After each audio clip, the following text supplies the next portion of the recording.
جی دیکھیں اب تو دیکھیں 26ویں ترمیم آ گئی ہے، جس کے بعد 2028 سے تو ڈیفینیٹلی یہ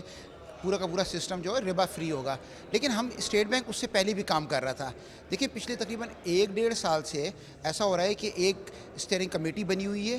جس اسٹیئرنگ کمیٹی کے اندر فائنانس منسٹر موجود ہیں، اس کے چیئرمین خود گورنر صاحب ہیں، فائنانس منسٹر اس کے پیٹرن چیف ہے، اس میں تمام جتنے ادارے ہیں ان سب کے سربراہان موجود ہیں، اور اس کا مقصد ہی صرف یہ ہے کہ ہم کس طریقے سے 2028 تک یعنی دسمبر 2027 کی شام تک کس طرح پاکستان کو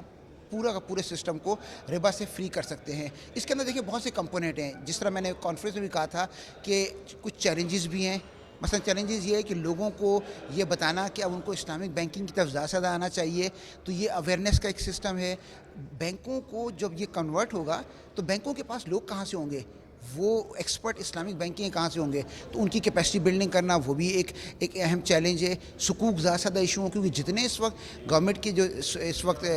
ٹریجری بیلز ہیں اور یہ پی آئی بیز ہیں، ان سب کو کنورٹ کرنا ہے اسلامک کے اندر، تو یہ کچھ چیلنجز موجود ہیں، لیکن اس اسٹیئرنگ کمیٹی کے تحت 7 ورکنگ گروپ کام کر رہے ہیں ان مختلف ایریاز پر، اور ان کے اندر بہت اچھی پروگریس ہو رہی ہے۔ مثلا سکوک کے حوالے سے میں آپ کو بتا دوں کہ ایسٹ لائک سکوک سٹرکچر، یعنی وہ ایسا سٹرکچر ہوتا ہے جس میں ابھی تو سکوک ایشو کرتے وقت آپ کو موٹر وے چاہیے، ایئرپورٹ چاہیے، اس کے اندر اس فکس ایسٹ کی مقدار بہت کم ہوتی ہے، اور باقی نان فکس ایسٹ بھی ہوتا ہے تاکہ زیادہ سے زیادہ سکوک ایشو کر سکے۔ اسی طرح ایک اویئرنیس کے حوالے سے ایک ورکنگ گروپ کام کر رہا ہے، ایک لیگل کے حوالے سے کر رہا ہے، ایک ریگولیٹری یعنی اسٹیٹ بینک کے اپنے جو ریگولیشنز ہیں وہ کس طریقے سے کنورٹ کیے جائیں گے، اور ایک ٹرانسفارمیشن پلان پہ کام کر رہے ہیں۔ تو یہ ورکنگ گروپ بہت اچھی طریقے سے کام کر رہے ہیں، اور آئی ایم شیور کہ انشاءاللہ ہم کر لیں گے اس کو۔ ایک موقف یہ دیا جاتا ہے کہ جیسے آپ آئی ایم ایف سے قرضہ لیتے ہیں، ورلڈ بینک سے لیتے ہیں، وہ سب ہم سود دیتے ہیں،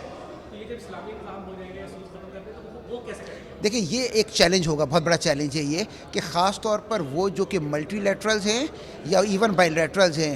تو دیکھیں اس کے اندر اگر ہم شریعت کورٹ کا بھی فیصلہ دیکھیں تو انہوں نے یہ گنجائش چھوڑی ہے کہ یہ والا لیگ جو ہے اس میں اگر ٹائم زیادہ بھی لگتا ہے تو آپ اس کو ٹائم کو دیکھ لیں، کیونکہ اس کے اندر دیکھا جائے یہ کس طریقے سے ہو سکتا ہے، تو یہ یقیناً ایک چیلنج ہوگا جو کہ دیکھا جائے گا۔ Thank you G.